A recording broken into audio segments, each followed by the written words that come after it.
अखंड मंथन के सभी दर्शकों को नमस्कार। मैं हूं शेखर त्रिपाठी और आप देख रहे हैं अखंड मंथन ब्रेकिंग पॉइंट। और आज अखंड मंथन ब्रेकिंग पॉइंट में हम मुद्दा उठाने जा रहे हैं, भारत कब बनेगा हिंदू राष्ट्र। जी हां, सारी दुनिया में 80% क्रिश्चियन देश हैं, जबकि 56% मुस्लिम कंट्रीज हैं।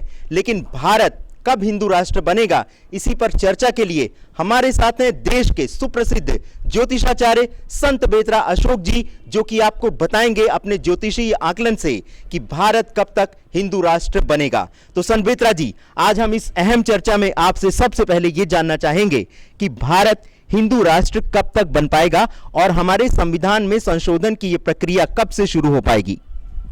देखिए, पहले तो आपको ये क्लियर करना पड़ेगा कि हिंदू राष्ट्र का मतलब क्या है। तो अगर हम देखें तो हिंदू राष्ट्र तो ये है ही है, क्योंकि हमारी जो 85% जो पॉपुलेशन वो हिंदू है, हिंदू धर्म को मानने वाली है। हिंदू धर्म बोलें तो सनातन धर्म, जिसमें सारे धर्मों का समावेश है। इसको जानने के लिए कि ये कब बनेगा, इसके लिए मैं आपको थोड़ा सा प्रकाश डालूंगा भारत की कुंडली के ऊपर। तो हमारे जो स्वतंत्र भारत की कुंडली है वो है आपकी वृक्ष लगन की, और इसमें सबसे मज़ेदार चीज़ है कि पराक्रम भाव में 5 ग्रह हैं। जब भी किसी भी कुंडली में पराक्रम भाव में 5 ग्रह हों या 5 ग्रह कहीं भी हों तो ये कुंडली सर्वोत्तम मानी जाती है। तो ये विश्व पे राज करने वाली कुंडली है, क्योंकि पराक्रम भाव में 5 ग्रह हैं, जिसमें सूर्य है, बुध है, जिसमें पराक्रम की बढ़ोतरी होती है। साथ में चंद्रमा भी आ गए हैं। तो चंद्रमा के आने से जो है डे टू डे चेंज, जो 2.5 दिन में जो चंद्रमा चेंज होता है, डे टू डे चेंज पे भी भारत ऊपर की तरफ उन्नति करेगा। साथ में शनि है जो दशम भाव का मालिक है और भाग्य स्थान का मालिक है, और भाग्य भाव को पूर्ण दृष्टि से देख रहा है, और भारत के भाग्य को 5 ग्रह देख रहे हैं। तो ये एक बहुत बड़ा पावरफुल योग है।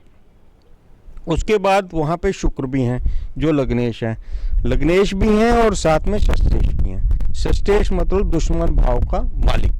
अगर आपको देखा जाए तो शुक्र ग्रह जो है राक्षस ग्रह माना जाता है। लेकिन इस्लाम जो धर्म है वो हिंदुस्तान की कुंडली को शुक्र कमजोर होने के कारण कमजोर करता है।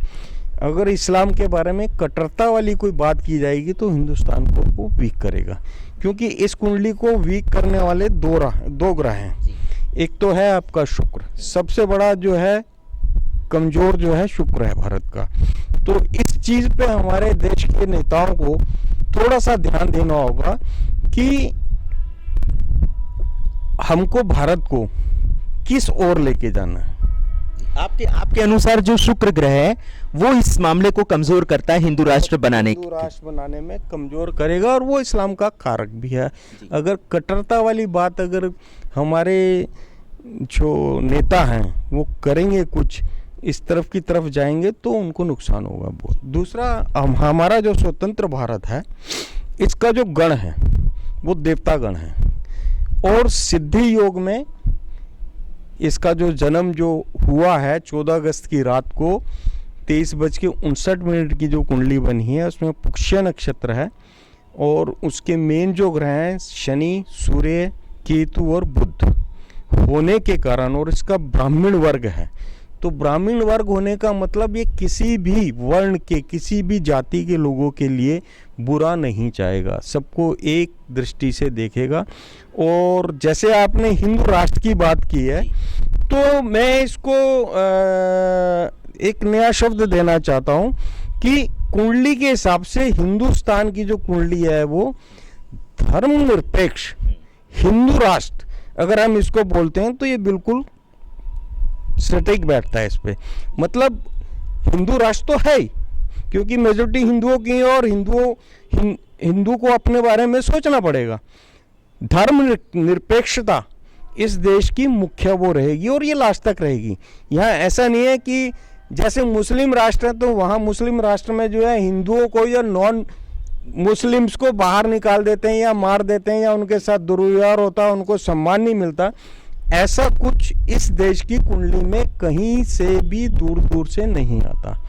तो सम्मान से जीने का हर एक को अधिकार पूर्ण मिलेगा, और विश्व में ख्याति प्राप्त होगी, क्योंकि 5 ग्रह भारत के पराक्रम भाव में है, जिसमें पराक्रमेश भी वहीं बैठा है, और 5 ग्रह जो है आपके भाग्य भाव को देख रहे हैं। तो भाग्य भाव को अगर 9 में से 5 ग्रह देख रहे हैं, और 2 ग्रह जो केंद्र में हैं आपके राहु और केतु, वो भी उच्च के हैं। उच्च के होने के कारण राहु और केतु जो है इनोवेशन के कारक हैं, तो यहाँ उन्नति, इनोवेशंस, आपका रिसर्च, R&D, ये सब चीजें आप जो है उत्तरोत्तर बढ़ेंगी। दूसरा इस कुंडली में मंगल जो है वो द्वितीय भाव में, मंगल द्वितीय भाव में होने के कारण मैं इस कुंडली को कुंडली के विश्लेषण पे ये बोलता हूँ कि हमको कोई भी बात अपने मुंह से गलत नहीं बोलनी है किसी के लिए। जी संवित्रा जी अभी रोकना चाहूंगा, दर्शकों को एक बार फिर बता दें कि जो हिंदू राष्ट्र बनाने की जो बात है कि भारत हिंदू राष्ट्र कब बनेगा, संवित्रा जी के ज्योतिषी आकलन के अनुसार शुक्र ग्रह उस मुद्दे को थोड़ा सा कमजोर करता है, और संवित्रा जी के अनुसार जो भारत हिंदू राष्ट्र बनेगा वो जितने भी धर्म से संबंधित जो राज्य हैं, जैसे इस्लामिक जो कंट्रीज़ हैं या जो क्रिश्चियन कंट्रीज़ हैं, जहां पर गैर क्रिश्चियन और गैर इस्लामिक लोगों के साथ अच्छा बर्ताव नहीं किया जाता है, ऐसा हिंदू राष्ट्र भारत नहीं बनेगा। भारत में हर धर्म के लोगों को रहने के लिए वही सम्मान मिलेगा, वही अवसर मिलेंगे, वही प्रगति और विकास के अवसर मिलेंगे जो हर एक नागरिक को मिलना चाहिए। और सनातन धर्म जो हमारे भारत की पहचान है, उसमें भी कहा जाता है कि सनातन धर्म सिर्फ एक धर्म यानी हिंदू को लेकर के नहीं बना है। सनातन धर्म में अभी 25 धर्म और मिलेंगे, तब जाकर के सनातन धर्म पूरी तरह से संपूर्ण होगा, और उसमें मुस्लिम धर्म भी एक है। संवित्रा जी, ये तो बात रही हमारे धार्मिक जो हमारी संस्कृति है, जो हमारे पुराण है, जो सारे विश्व को एक परिवार की तरह देखते हैं। लेकिन इस समय जो बहुत बड़ी बात है कि पूरी दुनिया में भारत जो है वो एक प्रमुख शक्ति के रूप में उभर रहा है। भारत की तरफ पूरी दुनिया बहुत ही उम्मीद से देख रही है। लेकिन जो हिंदू जिस नाम से हिंदुस्तान कहा जाता है, जिस नाम से हमारी पहचान है, उसी नाम का कोई ऐसा मुल्क नहीं है जिसको हम ये कहें कि हाँ ये हिंदू राष्ट्र है। 80% जो कंट्रीज़ हैं वो क्रिश्चियन हैं, 56% मुस्लिम देश हैं। हिंदू देश एक भी नहीं है। एक नेपाल था, वो भी अब धर्मनिरपेक्ष हो गया है। हमारा आपसे सवाल ये है कि इसमें जो हिंदू राष्ट्र बनाने की जो प्रक्रिया शुरू होगी, उसमें संविधान संशोधन करना पड़ेगा। आपको क्या लगता है कि ये जो कानूनी, जो वैधानिक जो प्रक्रिया है, ये कब तक शुरू होगी? देखिए, अभी जो हमारा जो स्वतंत्र भारत की कुंडली है, उसमें चंद्रमा की महादशा अगले 10 साल के लिए 2025 तक, 7/10/2025 तक चंद्रमा की महादशा रहेगी। और अगले जो दो साल हैं, ये जो हमारे पूर्वज हैं, जिन्होंने हमारे देश के लिए, हमारी संस्कृति के लिए जो भी किया, उनका उत्थान होगा। वैसे देखा जाए तो भारत में हमारा जो इतिहास था उसको काफ़ी चेंज करने की कोशिश की गई है, लेकिन अगले 2 साल 2019 तक ये वो इतिहास को वापस दोहराया जाएगा और वो समझाया जाएगा कि व्हाट वी आर, हम क्या हैं। उससे अगले जो 3 साल हैं, उस 3 साल में देश को उन्नति पथ पे रखेंगे। कोई इधर उधर की बात नहीं सोचेगा जैसा हम सोच रहे हैं कि कब सोचेंगे। वो 3 साल जब हम उन्नति के उसमें आ जाएंगे, तो उसके बाद के अगले जो 4 साल हैं, यानी कि 2020 और 2026 तक हम लोग असमंजस की स्थिति में रहेंगे। राजनीतिक समीकरणें प्लस माइनस होंगी। देश को किस किस नाम के लोग आगे बढ़ाएंगे और किस किस नाम के लोग पीछे धकेलेंगे, उसके बारे में अभी जिक्र करूंगा।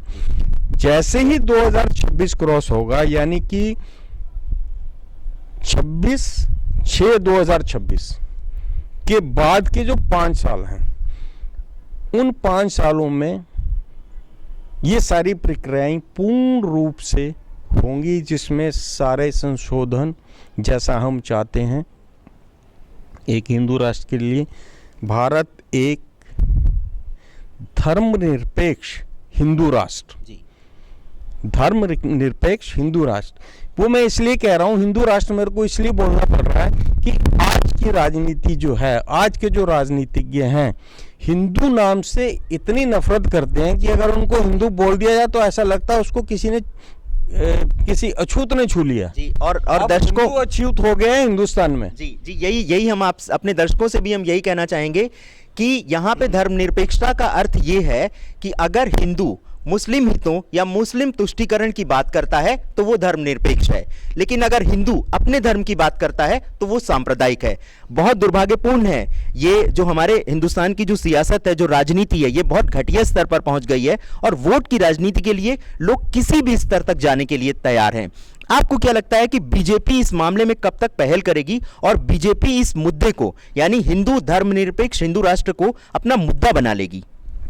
देखिए, ये जो कुंडली है भारत की कर्म कुंडली में, जब भी N initial, V initial, H initial या जी इनिशियल और के इनिशियल के प्रधानमंत्री होंगे, भारत हमेशा प्रगति पर अग्रसर रहेगा।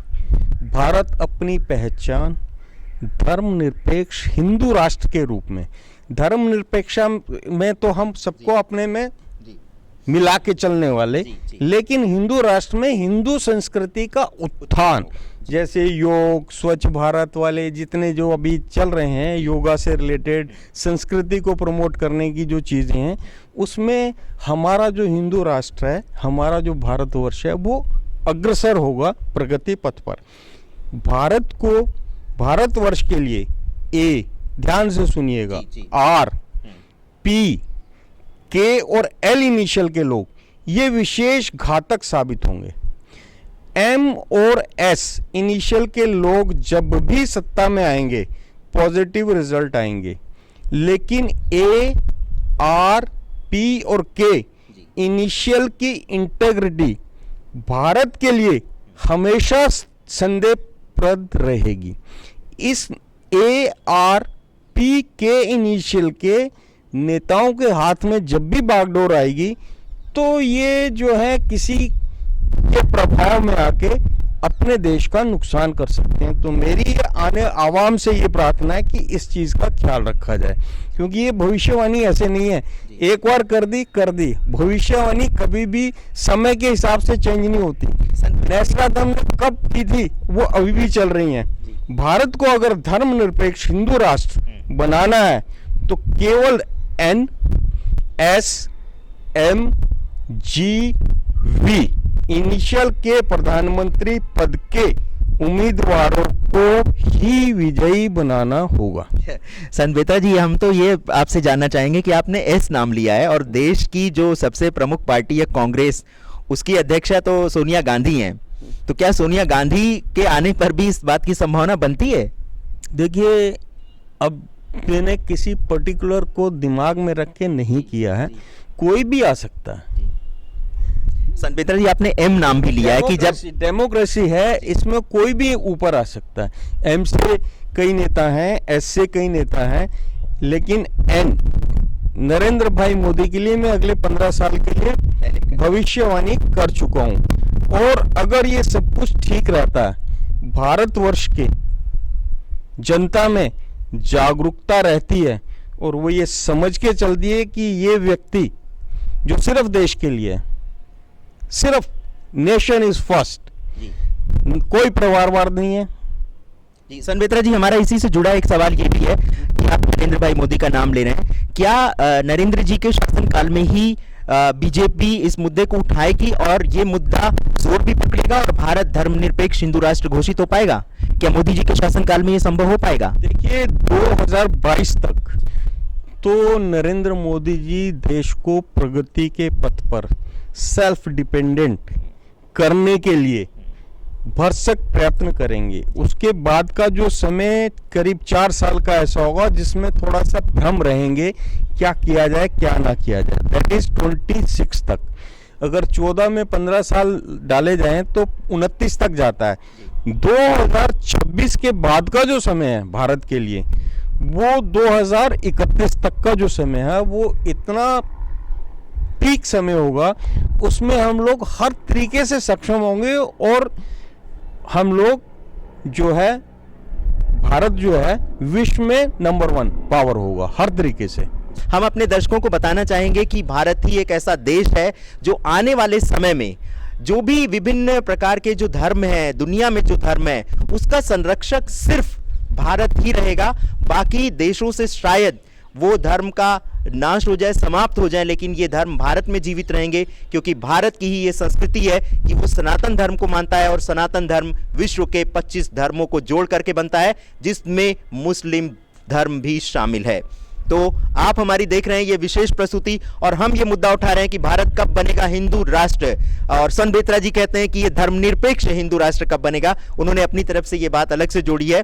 दर्शकों, ये मुद्दा राष्ट्रीय स्वयंसेवक संघ और विश्व हिंदू परिषद जैसी संस्थाएं बहुत लंबे समय से उठाती आ रही हैं, लेकिन अभी वो दबी जुबान से इस पे बात करते हैं, ये कोई मुद्दा नहीं बन पाया है। और आज हमें ये चर्चा इसलिए करनी पड़ रही है कि जिस तरह से हिंदू धर्म को, उसकी संस्कृति को दबाने का प्रयास किया जा रहा है, वोट की राजनीति के लिए हिंदू धर्म को नीचा दिखाया जा रहा है, हिंदू धर्म की बात करने वालों को सांप्रदायिक करार दिया जा रहा है। हम इसी के विरोध में ये आवाज उठा रहे हैं, और हमें ये लगता है कि जब तक भारत धर्मनिरपेक्ष हिंदू राष्ट्र नहीं बनेगा, ऐसी शक्तियां काम करती रहेंगी और वोट के लिए किसी धर्म विशेष का इस्तेमाल होता रहेगा। तो दर्शकों, अंत में हम ये जो है ये ज्योतिष आंकलन है जी। जो मैंने बोला है, इसमें मेरा कोई विचार नहीं है। जो भारतवर्ष की कुंडली बता रही है ये उसके अनुसार ज्योतिष आंकलन है। एन नाम के व्यक्ति अगर प्रधानमंत्री देखें तो नरसिम्हा राव जी जब प्रधानमंत्री थे तो उनके समय में भी बहुत उन्नति हुई है देश की, धर्म की उन्नति हुई है नरसिम्हा राव जी के। उसके बाद अब मोदी जी हैं, और मोदी जी को अगर 15 साल हिंदुस्तान की जनता ने दिया, वो देगी, क्योंकि ऐसा नेता ना भविष्य में हुआ, ना पास्ट में हुआ है, ना भूतो ना भविष्यति। सन बेत्रा जी, आपने एम नाम का भी जिक्र किया है, और एम नाम से जो हमारे पूर्व प्रधानमंत्री थे मनमोहन सिंह जी, डॉक्टर मनमोहन सिंह जी, उन्होंने भी देश को आगे बढ़ाया और बहुत सारी, देखो उनके कार्यकाल में 10 साल में भी जो है आपका देश काफी आगे बढ़ा। उनकी स्पेशलिटी कुछ और थी, वो फाइनेंस से रिलेटेड थे। मोदी जी जो है संस्कृति, टेक्नोलॉजी और इन सब चीजों को आगे बढ़ाने में बहुत, मतलब मोदी जी का जो अप्रोच है वो एग्रेसिव है थोड़ा, और मनमोहन सिंह जी शांतपूर्ण तरीके से अपना कार्य करते रहते हैं। नहीं, एग्रेसिव नहीं कह सकते हम। उनका जो है अप्रोच जो है फोकस्ड है, उनका अप्रोच जो है फोकस है। अभी तक जितने भी प्रधानमंत्री हुए हैं किसी ने ये शो नहीं किया कि मैं धर्म को लेके आगे चलूं। 85% जो जनता वो हिंदू है, तो हिंदू धर्म की बात किसी ने की ही नहीं। चद्दर चढ़ाने चल पड़े, टोपी पहन के चल पड़े, लेकिन मंदिर कोई नहीं गया। ये वो शख्स है जिन्होंने शुरुआत वाराणसी में गंगा के किनारे से की है। तो इन्होंने एक अपना करैक्टर बताया कि नहीं, जो सत्य है उसको सामने रखो, जो and he is a very strong decision maker. Bharat को इस टाइम पे लच्चर टाइप के लोग नहीं चाहिए, जो वोट की राजनीति के कारण कुछ बोल ही नहीं पाते, कुछ कर ही नहीं पाते। अभी तक अगर आप देखें तो पीछे वोट की राजनीति के लिए नेता लोग कुछ कर ही नहीं पाते। तो सन बेत्रा जी यही तो हो रहा है। यूपी में जो गठबंधन हुआ है, जो दो पार्टियां एक धर्म विशेष का वोट लेने के लिए ठीक है इकट्ठे आ गई, एक मंच में आ गई, बहुत अच्छी बात है, लेकिन हम प्रतीक्षा उस बात की कर रहे हैं कि धर्म के नाम पे जो ये वोट लिया जा रहा है, कम से कम उस धर्म के लिए कुछ किया तो जाए। आज भी मुस्लिम लोगों की जो स्थिति है उस पर क्या किसी पार्टी ने विचार किया? देखिए जो आपने बात की है बहुत बढ़िया की है। पीछे सोशल मीडिया में ये चल रहा था कि औरंगजेब रोड, अकबर रोड, इस चीज़ पे बातें हो रही थी। शायद जिस टाइम 47 में ये रोड्स के नाम रखे गए थे तो इसके पीछे जो दार्शनिकता थी, दूरदर्शिता थी, वो कुछ और थी जिसको हम भूल गए। हम ये मान रहे हैं कि ये मुस्लिम्स के नाम पर रखे हैं। आप उन आतातैयों को जिन्होंने इतना हिंदू राष्ट्र को, हिंदू धर्म को इतना आतंकित किया, प्रताड़ित किया, उनका नाम हमें हमेशा याद रहे कि हम इन लोगों के कारण परेशान हुए थे। लेकिन उसके साथ में हम लोगों के जो वीर, हम लोगों के जो आदर्श पुरुष थे जिन्होंने उनसे छुटकारा दिलवाया, उनको हम भूल ना जाएं। महाराणा प्रताप को भूल गए जी, बिल्कुल महाराणा प्रताप को हम भूल गए। ऑलमोस्ट हमारे जितने शहीद हैं वो आस्ता आस्ता करके हिस्ट्री में से निकाल दिए गए। ये भी एक सुनियोजित ढंग से एक संबित्रा जी, आज भी अगर दिल्ली की ज्यादातर सड़कों के नाम देखें तो या तो अंग्रेजों के नाम पे या मुस्लिम के नाम पे हैं। किसी भी भारतीय महापुरुष के नाम पे किसी ना रोड का नाम रखा गया है, और जो आजादी मिले हुए हमें इतना समय हो गया लेकिन आज तक बदला भी नहीं गया है। वो आने वाले समय में आपको जब ये बताया जाएगा कि इन लोगों ने क्या किया, क्योंकि अभी तक तो ये बताया नहीं गया नाम क्यों रखे गए थे, इन लोगों ने क्या किया है, हमारे साथ क्या व्यवहार किया, उसके बाद उस कारण हमने ये नाम रखे हैं। अगर उसकी दार्शनिकता अगर समझ आई तो अपने आप नाम बदलेंगे, नाम तो बदलेंगे ही। तो संत बेत्रा जी के अनुसार भारत जो धर्मनिरपेक्ष हिंदू राष्ट्र है वो बनेगा, लेकिन उसमें 2026 तक का इंतजार करना होगा, और ये काम होगा प्रधानमंत्री श्री नरेंद्र मोदी के नेतृत्व में ये काम हो पाएगा, और उन्हीं के समय में ये मुद्दा जोर पकड़ेगा। लेकिन शुरुआत में इसकी प्रक्रिया थोड़ी धीमी होगी, लेकिन बाद में जाकर के ये मुद्दा बहुत तेजी से तूल पकड़ेगा, और ये होकर रहेगा क्योंकि इस समय दुनिया जो है वो भारत को बहुत आशा की दृष्टि से देख रही है। और जब ये हिंदू राष्ट्र, धर्मनिरपेक्ष हिंदू राष्ट्र भारत घोषित हो जाएगा, उस समय भारत पूरी दुनिया में एक बहुत बड़ी शक्ति के रूप में उभरेगा। तो दर्शकों, हमारी आपसे यही अपील है कि आप अपने धर्म, अपनी संस्कृति, अपनी पहचान को लेकर के शर्मिंदा ना हो।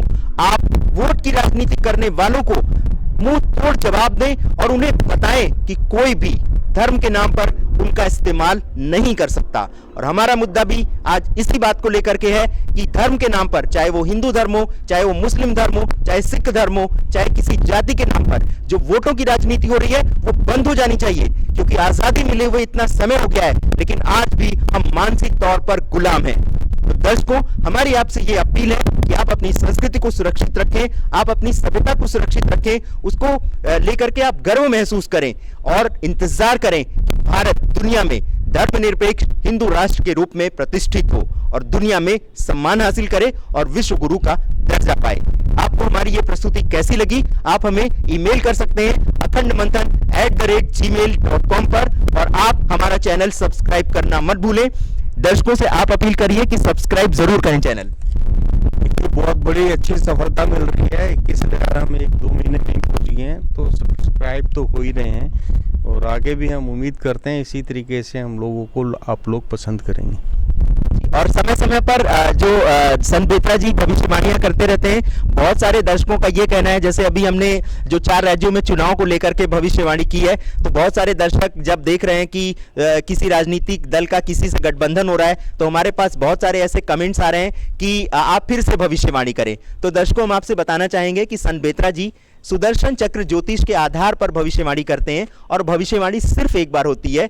ये अवसरवाद को लेकर के बदली नहीं जाती है, या ये सच साबित होगी या ये झूठ साबित होगी, लेकिन इसमें समय को लेकर के किसी भी प्रकार का कोई परिवर्तन संभव नहीं है। इसलिए आप हमसे उम्मीद करते हैं कि हम दोबारा भविष्यवाणी करें, लेकिन हमारी विवशता है और हमारे जो ज्योतिषी विशेषज्ञ हैं इनकी विवशता है, ये एक बार जो बोल देते हैं बस वही सच होगा या झूठ होगा। और बहुत सारे दर्शक ये कह रहे हैं कि अगर आपकी भविष्यवाणी सच साबित होगी तो हम आपके साथ जुड़ेंगे, और झूठ साबित होगी तो हम चैनल देखना छोड़ देंगे। हम आपसे अनुरोध करेंगे कि ये आकलन है, संत बेत्रा जी ज्योतिषी आकलन करते हैं, ये भगवान नहीं है। अगर भगवान होते तो बात कुछ और होती। तो ये आकलन है, ये एक प्रकार का गणित है, कैलकुलेशन है, जो सच भी हो सकता है, नहीं भी हो सकता है। लेकिन संत बेत्रा जी की अब तक की ज्यादातर भविष्यवाणियां सच साबित हुई हैं, जिसके बारे में हम आपको आने वाले कार्यक्रम में बताएंगे। तो हमारा चैनल देखते रहिए और जुड़े रहिए अखंड मंथन से। हमारा प्रोग्राम देखने के लिए आपका बहुत बहुत धन्यवाद।